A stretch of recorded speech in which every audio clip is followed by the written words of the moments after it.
حضرت عمر بن ابی سلمہ رضی اللہ تعالی عنہ کہتے ہیں کہ میں بچہ تھا اور نبی کریم صلی اللہ علیہ وسلم کی پرورش اور تربیت میں تھا۔ ایک دن میں آپ صلی اللہ علیہ وسلم کے ساتھ کھانا کھا رہا تھا اور میرا ہاتھ کھانے والے برتن میں جلدی جلدی گھوم رہا تھا، جیسا کہ بچوں کی عادت ہوتی ہے۔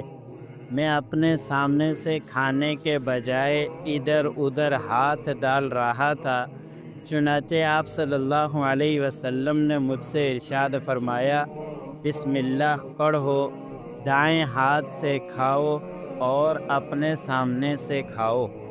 حضرت عائشہ صدیقہ رضی اللہ تعالی عنہا بیان کرتی ہیں کہ ایک عورت اپنی 2 بیٹیوں کے ساتھ مانگتی ہوئی آئی۔ اس وقت میرے پاس ایک کھجور کے علاوہ کچھ نہیں تھا۔ میں نے وہ کھجور اسے دے دی۔ اس عورت نے اس کھجور کو دونوں لڑکیوں میں بانٹ دیا اور خود کچھ نہیں کھایا، پھر کھڑی ہوئی اور چل دی۔ جب نبی کریم صلی اللہ علیہ وسلم ہمارے پاس تشریف لائے تو میں نے آپ صلی اللہ علیہ وسلم سے یہ واقعہ بیان فرمایا۔ آپ صلی اللہ علیہ وسلم نے ارشاد فرمایا، جو کوئی لڑکیوں کے سبب سے آزمائش میں ڈالا جائے تو یہ لڑکیاں اس کے لیے آگ سے پردہ ہوں گی۔ اللہ عمل کریں۔